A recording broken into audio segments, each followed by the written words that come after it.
Good day, pet owners, fur parents, and lovers of all creatures, great and small. Welcome to Paws and Listen, to Big Dog Pet Food podcast, and a place for you to come to find out all manner of pet-related information. My name's Johnny Manning.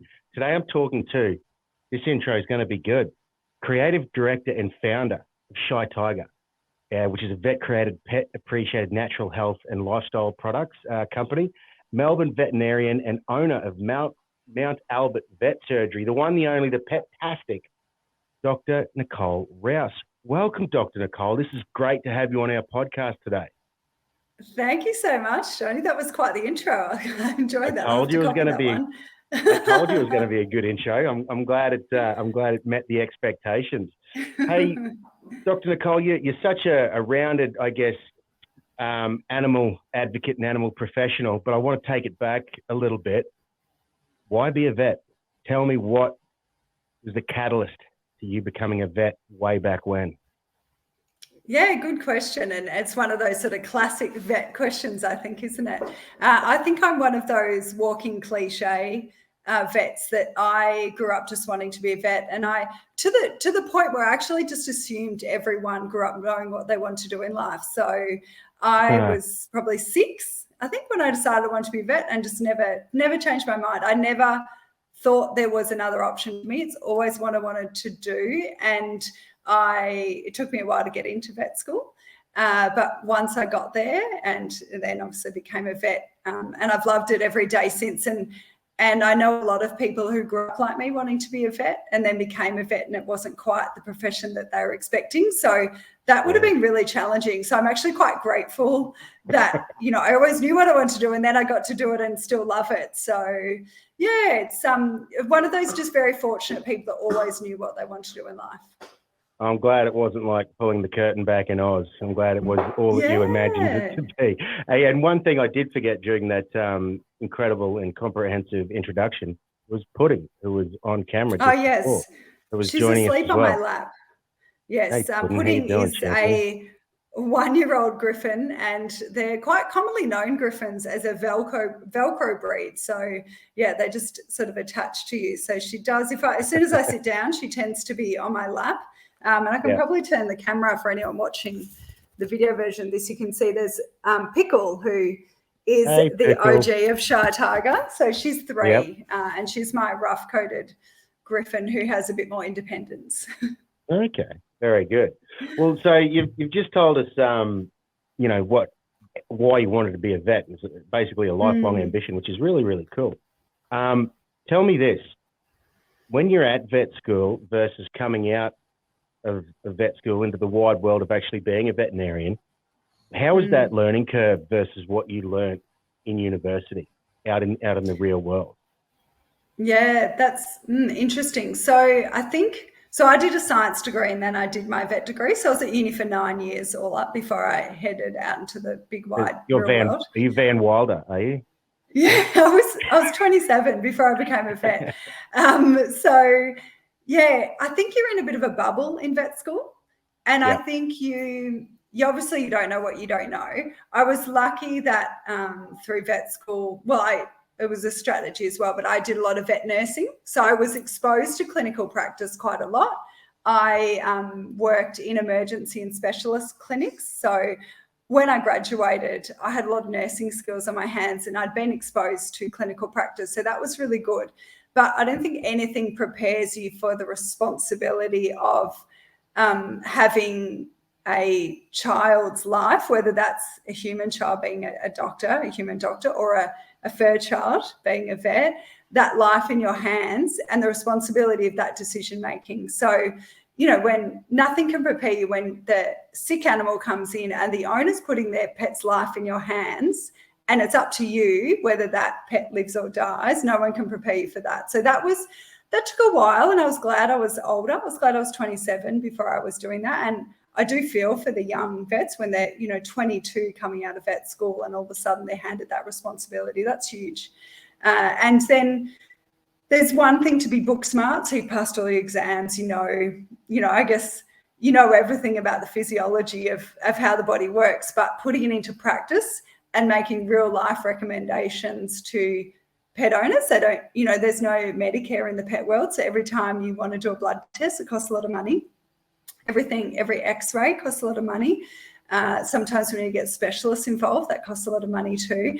So to then put into practice a strategy to help the owners, that took a while as well. But one of my favorite things about being a vet is the relationship between pet owners and their pets.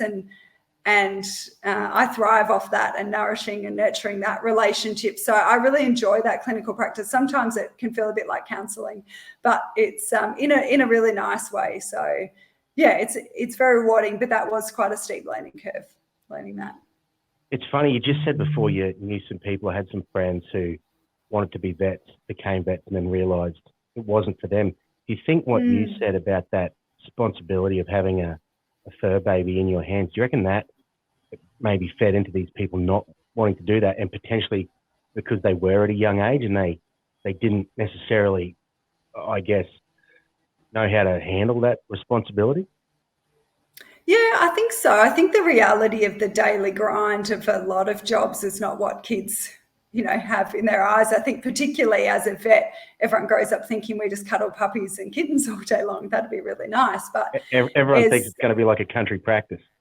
Yeah, exactly. Going patting the cow and things like that. So yeah, I think the responsibility is what affects people, and I guess the type of personalities are often drawn to the vet profession. That type A type personality. A lot of people with that style of personality are perfectionists, and I don't think it always suits our profession to be a perfectionist. You can't do everything perfectly because you have to make maybe compromise, not necessarily to the detriment of the health, but you might have to logistical or financial compromises to get the best outcome for that family. And it's not always on paper a perfect plan, is it? So that can rattle some people, and people can struggle. And if you're lying in bed at night analysing and over-analysing every case and decision that you've made, that just wears people down very quickly. Yeah, I can imagine. I think we spoke to a vet last year, and he spoke about the fact that mental health is a real issue in the veterinary community, and I think I walked away from that conversation viewing. I've always loved my vets, but obviously having a very altered view on the vet now. You're, as you said, there's no Medicare. You always walk out going, "Oh my word, that's so expensive." But as it is what it is. When you take on an animal or a dog, you take on that responsibility and all that comes with it, right? Yeah, I think so. And I think that our industry probably hasn't done any favours for itself in the last 30 plus years, educating the community as to what the true costs of owning a pet are. So if you think about it from the pet owner's point of view, the first medical procedure that they're often exposed to a vet clinic is a desexing, isn't it? So that has traditionally been a very discounted community service. So that might cost people, it used to cost $200 to $500, say. So that in their mind, they're like, okay, well then if I need something done, that's kind of what it costs. Then all of a sudden the dog needs a lump off and it's $1,000. And they're like, what? Why is it so expensive? But, it's because we were discounting the first service because it's seen as community service. And there's also that whole, well, if you really love them, you wouldn't charge me that. Well, at the end of the day, we have to be businesses as well, don't we? So we have to support people working for us. They're very expensive businesses to run. But you go to the dentist and you get a decent bill, or the orthodontist, and you expect that. So the community perception is that these services cost X, or that's expensive but reasonable, whereas going to the vet is expensive but unreasonable. So it's just a matter of shifting the mindset of the public as to what the value is around pet ownership. Maybe they weren't complaining spending $7,000 on their cavoodle during COVID to purchase it, but then they weren't happy with a $300 bill going to visit the vet. So it's just a value mindset shift that we need to work on with the public to understand the true cost of owning a pet and the role the veterinary profession plays, and that we just unfortunately have to pay for it. Yeah, and I think it's great that we can have those discussions on this forum as well. And, whoever's listening can potentially start to get that message reiterated every time we talk to great vets like yourselves. Now, I want to touch on when you first, well, not necessarily when you first became a vet, but the learning curve, being out there, actually treating animals and understanding, what treatments are, I guess, effective and what are not. Is that kind of what, I guess, led you to start your own company with these products in Shy Tiger? Yes and no.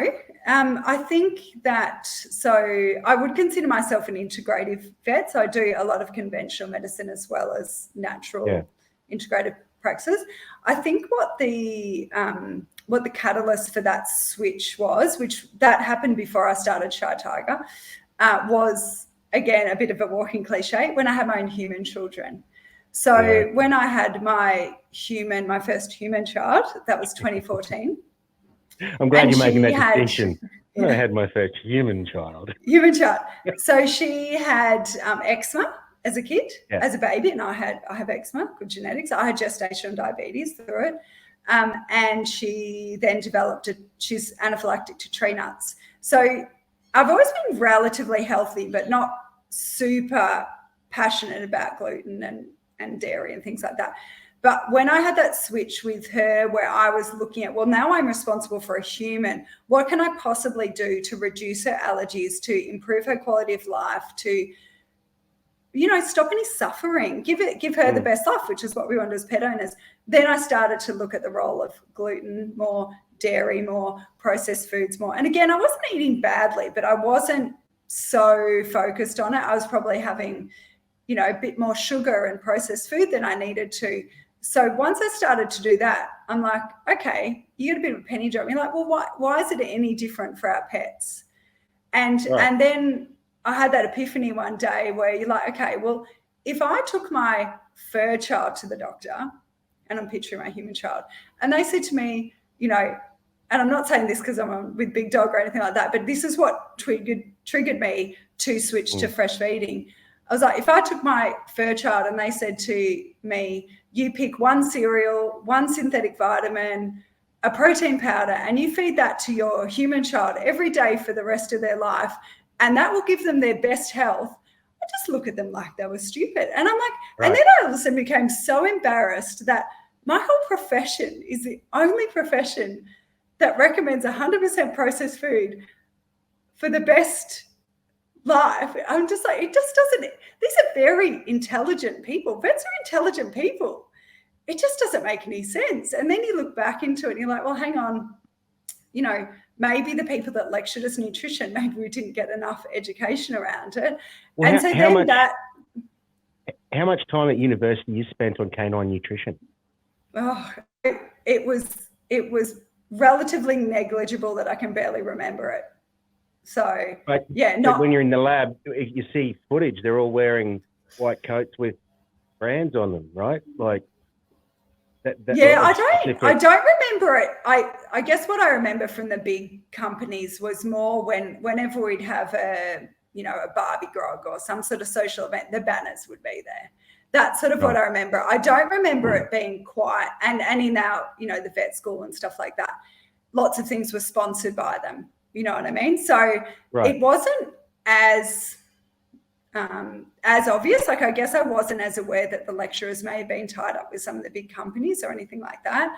But, and I don't know all the detail around that, but we were certainly absolutely trained that kibble is the way to look after pets, and it's balanced. We were trained to be obsessed about complete and balanced, like obsessed about it. And to the point where you're almost fearful that if a dog had an unbalanced meal, especially as a puppy, like all of a sudden rickets was going to happen tomorrow. Like, do you know what I mean? Like, it was just this obsession that complete and balanced. And I absolutely graduated thinking that raw feeders, I just roll my eyes at them. I was like, oh, here we go. Wow. And yeah, I'm like, you're basically ruining your pet's life if you don't feed a baby kibble. Well. And just, it just, and I can't speak for everyone, but it was definitely how we all graduated vet school. We're all absolutely kibble feeders. For all the, I guess, quasi-conspiracy theorists out there, that's almost a a micro representation of what's happening in the world on a macro level today, isn't it? I don't want to go down that particular rabbit hole, but it just popped into my head. Oh no, it's a little bit scary, and I mean, I don't like to over dramatize it too much, but our industry really needs a shake up. It just doesn't make any sense to, and it sounds like I'm sponsored by you guys, and I'm absolutely not, but it just does not make sense to feed kibble. It just makes no sense. So that was what sort of started that. And then I guess once you sort of, the penny drops about fresh food feeding and you make the correlation with humans, you're like, okay, well, what else can I do better? Maybe just because a dog has an infection, maybe antibiotics aren't the be all and end all. Maybe antibiotics actually do harm as well as good. Maybe I need to understand the gut biome a little bit better. Maybe I can manage things topically. Then I ended up getting into, and again, because my kids, I ended up studying aromatherapy as well as being a vet. So then I learned about the benefits. I mean, aromatherapy is just concentrated plants, aren't they? So, and lots of our synthetic pharmaceutical drugs are originally based off plant extracts, and then they're obviously made synthetically. So you learn all about, simple things with lavender and all our essential oils. So I started to go down that garden path. And that's what sort of triggered the development of Shy Tiger, especially with the massive skyrocketing mental health issues in our pets. I mean, there was an American study recently, the last 2 years, separation anxiety has gone up over 700%. This is a US study. And I think that's 25% in the human health, that just anxiety in general has gone up. And we're just seeing it in our pets just as much, emotional contagion between pet owners and pets. And what really excited me about aromatherapy was the fact that it's really one of the only integrative modalities we have where you can almost treat the pet owner and the pet at the same time. You diffuse your essential oils, you massage the dog, you're both getting benefits. So you're helping reduce that emotional contagion. So that was what started that. And then being a vet, I'm so passionate about everything preventative. I love preventative medicine. It's so much easier than reactive medicine, isn't it? So brushing dogs' teeth, educating people about natural toothpaste and things like that. That was what started that. So you've got the stress and the dental and the skin. I think anything that I can do that's preventative, that's what I've kind of bundled into Shy Tiger. So yeah, and also one of my favorite things is just educating pet owners. So to have a platform where I can educate pet owners so they can advocate for their pet's health, it's a win-win for me. So I absolutely love it. Is it a concern that if you get that good at preventative measures, you'll put yourself out of a job? Absolutely not. Gosh, that'd be a dream, wouldn't it? So yeah, no, unfortunately not. I mean, look, I don't think any conventional or integrative, there's nothing in the world that would get to that point. And I think, again, back to what we were sort of talking about before, nurturing that bond between humans and their owners. A lot of what I do is in the clinic, educating the pet owners so that they can advocate. So they need to learn about what is underlying the allergies. We might do a few tests, but a lot of it is just figuring out how to manage their pet's conditions, whether it's mental health issues, whether it's allergy, whether it's, gut issues, anything like that. It's rarely a simple fix. Any of it, is it? So it's just that relationship with the pet owner. So I don't think I'll ever be put out of a job. No, I'm sure you won't be. And it's interesting, you spoke before about treating the owner at the same time as the pet. I read an article you wrote in Mamma Mia a little while back, and you said there are 5 common mistakes that pet owners make, and they're just the same mistakes that keep coming up over and over again. And I think I've got them written down here. It's choosing a breed based on looks and trends, and for some reason the French Bulldog just popped straight into my head. Over-attaching emotionally, which I'm guilty as charged on that one too. Training, and that's a funny one because when I was reading that, I'm like, with me, there's probably some sort of macho element attached to it where I think I'm Mick Dundee and I'm going to be able to train my dog with, the hand signal. He's going to do everything I want to do. I'll train it myself. And then it's assuming pets show pain the same way that humans do, and that's a really interesting one because the dogs I've had are so stoic.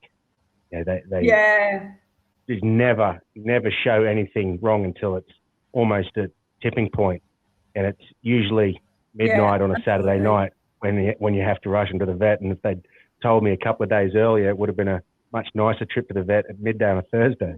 But and then obviously they are what they eat as well, and we've just spoke about that. And I think that particular one, well, that's what I want to sort of move forward on this one as well. And I guess just building on from what you said before about coming out of university with that mindset of a raw feeder is ruining their dogs' lives.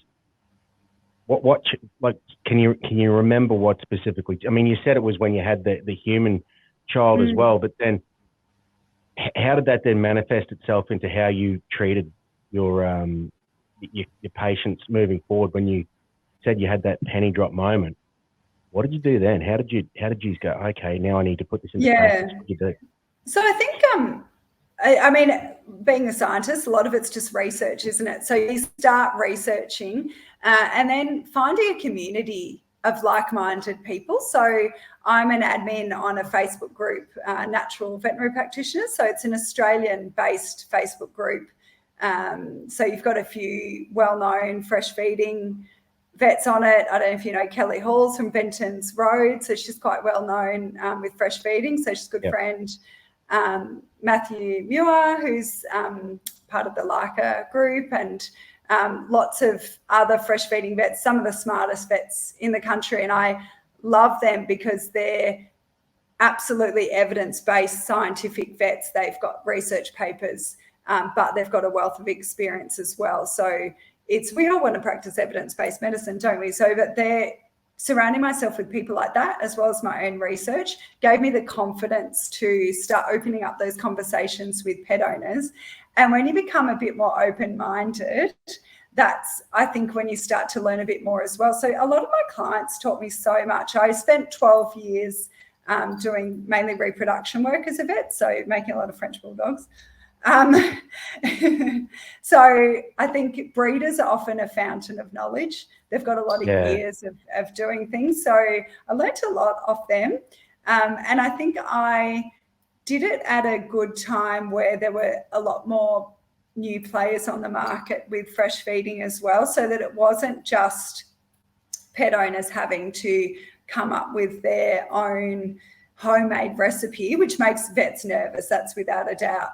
I guess when vets get a bit nervous about fresh feeding is the loss of balance. So I guess I started off with the confidence of pet owners using complete and balanced fresh food, like your Big Dog, like other companies similar. And I probably started off more confident with cooked and then became more confident with raw. And then again, onto the research, I started to learn that there's more salmonella recalls on kibble than there is on raw pet food. And I mean, that's another one of those scaremongering things about raw feeding, isn't it? I'm like, you know what? You should not let your kids play with kibble, should you? Like there's more chance they're going to get food poisoning and end up in hospital from a bag of kibble than they will touching good quality fresh meat. And then I learned more about the human grade versus pet grade meat. The pet grade meat industry is very scary to me. So even nowadays, I won't ever recommend people use pet grade meat. Because it makes me a bit nervous. I guess we've seen some really serious issues. And I think a lot of even fresh feeders don't understand the difference between companies who use human grade meat versus pet grade meat.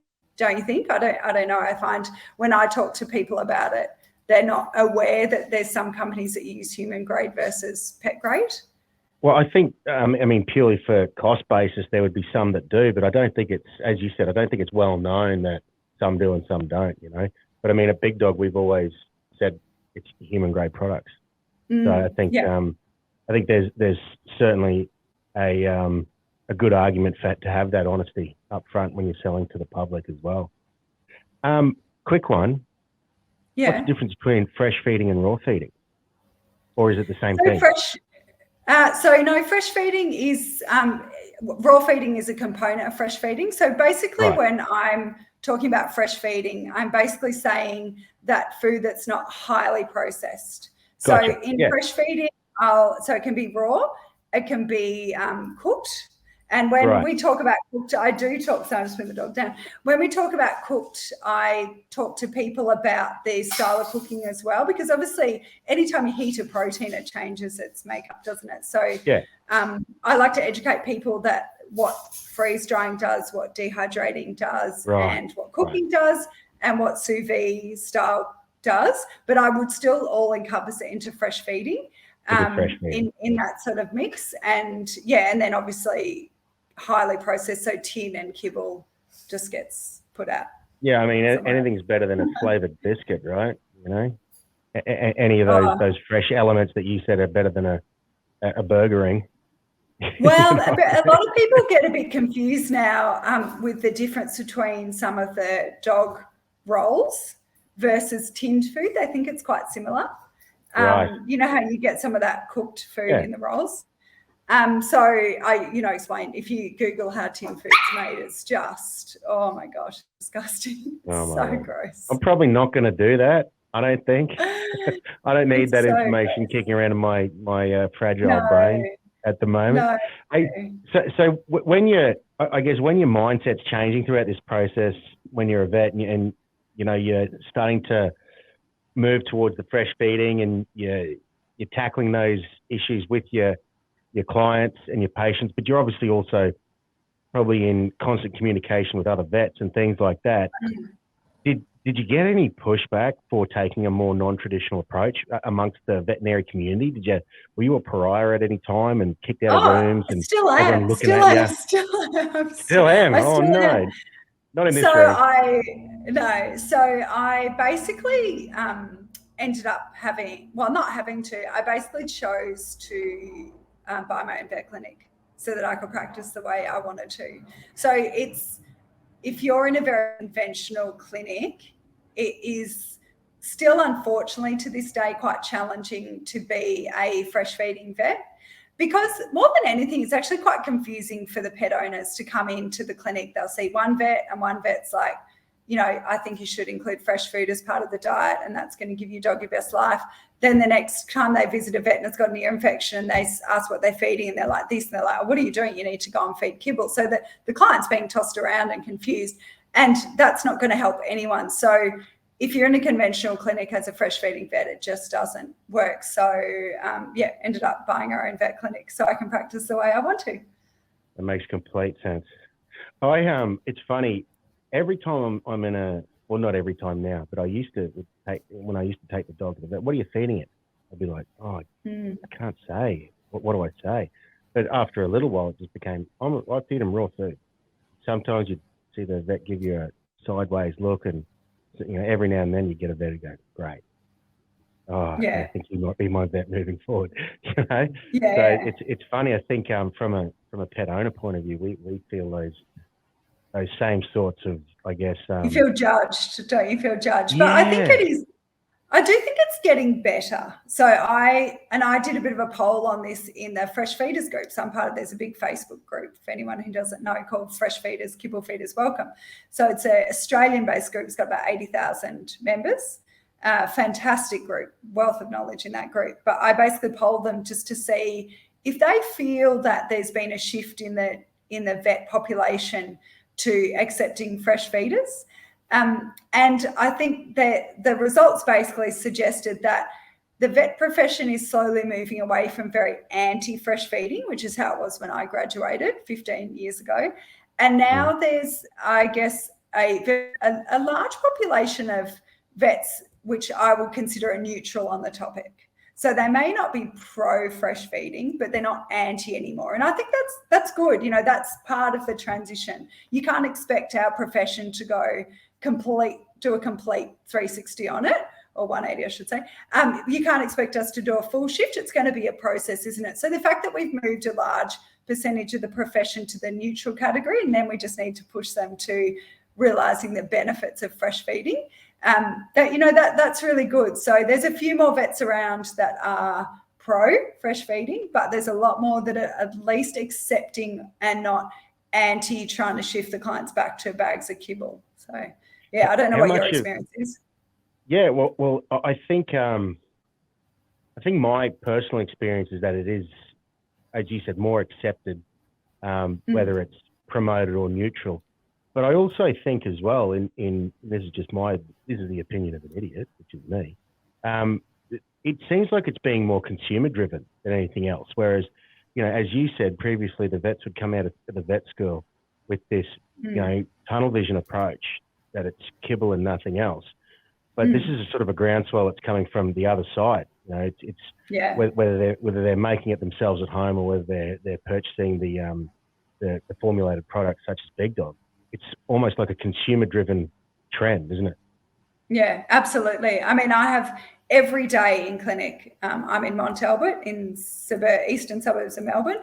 Every day, absolutely every day, I see at least one client that has driven across Melbourne, often over an hour, to come and see me because they cannot find a vet that is supportive or knowledgeable enough around raw feeding. So that is a consumer drive for sure. Like, there's consumers who are just begging for their vets to support fresh feeding. And we have to recognize it as our profession as well, that if you can't go to your vet and get trusted advice, where a pet owner's left to go? Google, isn't it?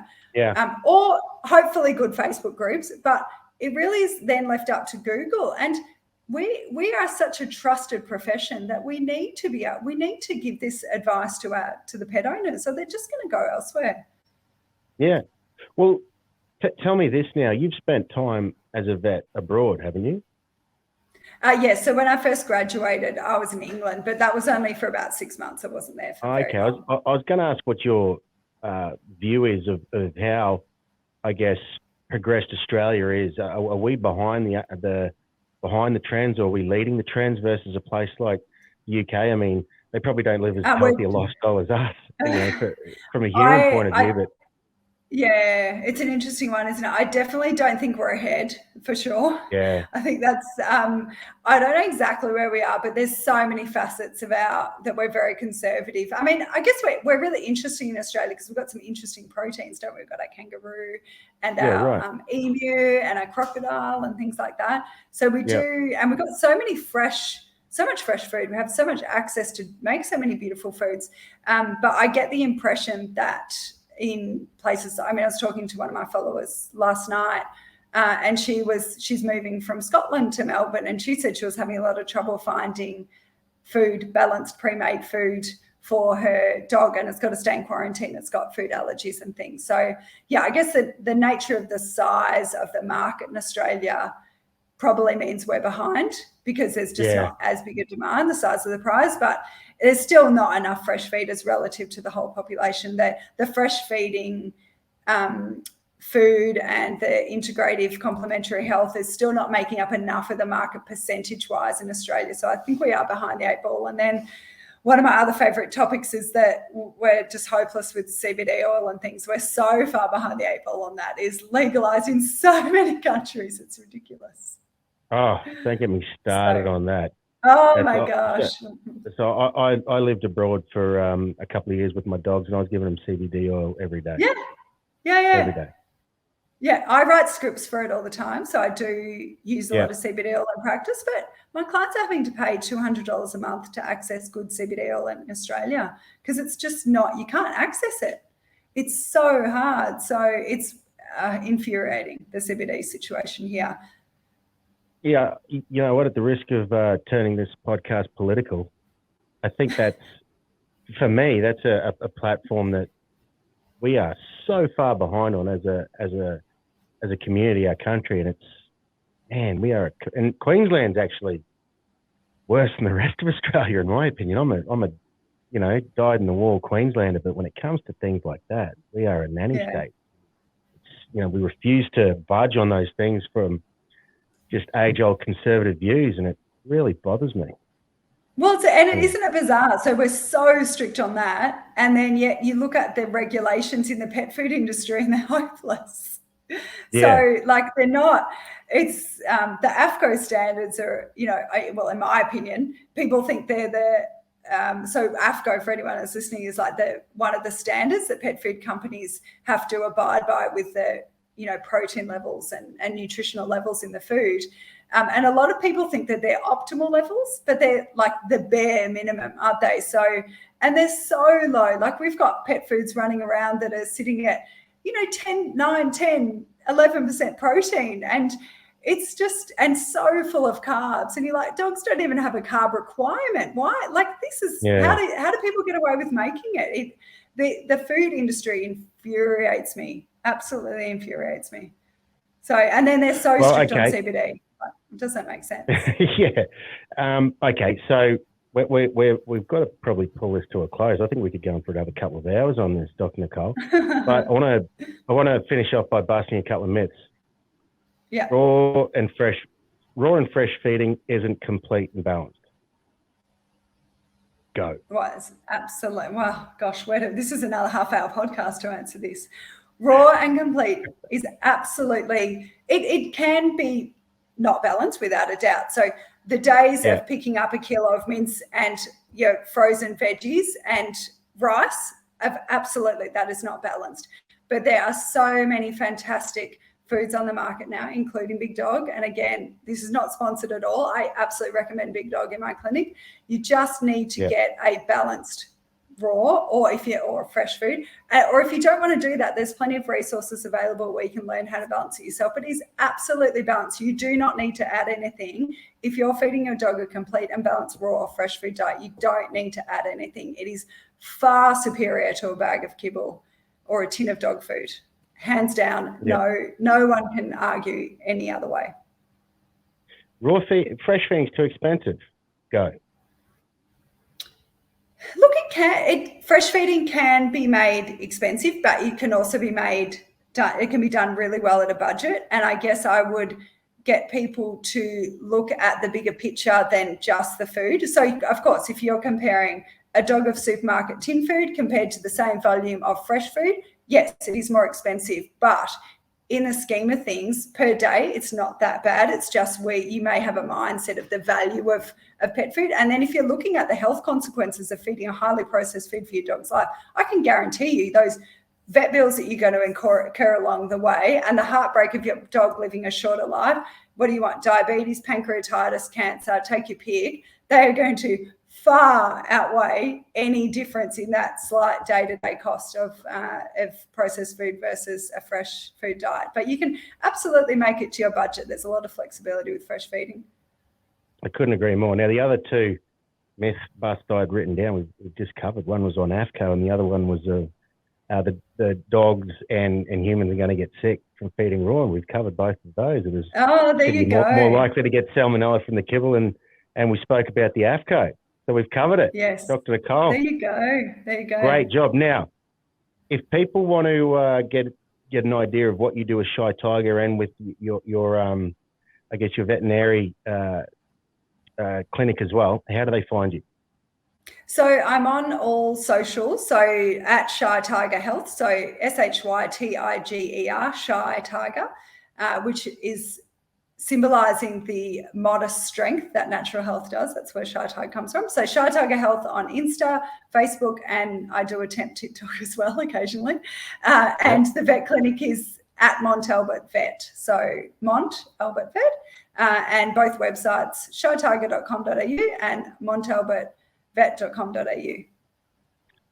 Dr. Nicole Rous, thank you so much for joining us here on Paws and Listen. Now, if you have any other questions, you can email the Big Dog team at customercare@bigdogpetfoods.com. And whatever platform you're listening on, make sure you subscribe and give us a 5-star rating. Dr. Nicole, you deserve a 5-star rating for today. Thank you so much. Big old pat on the back. Yeah, thank you so much.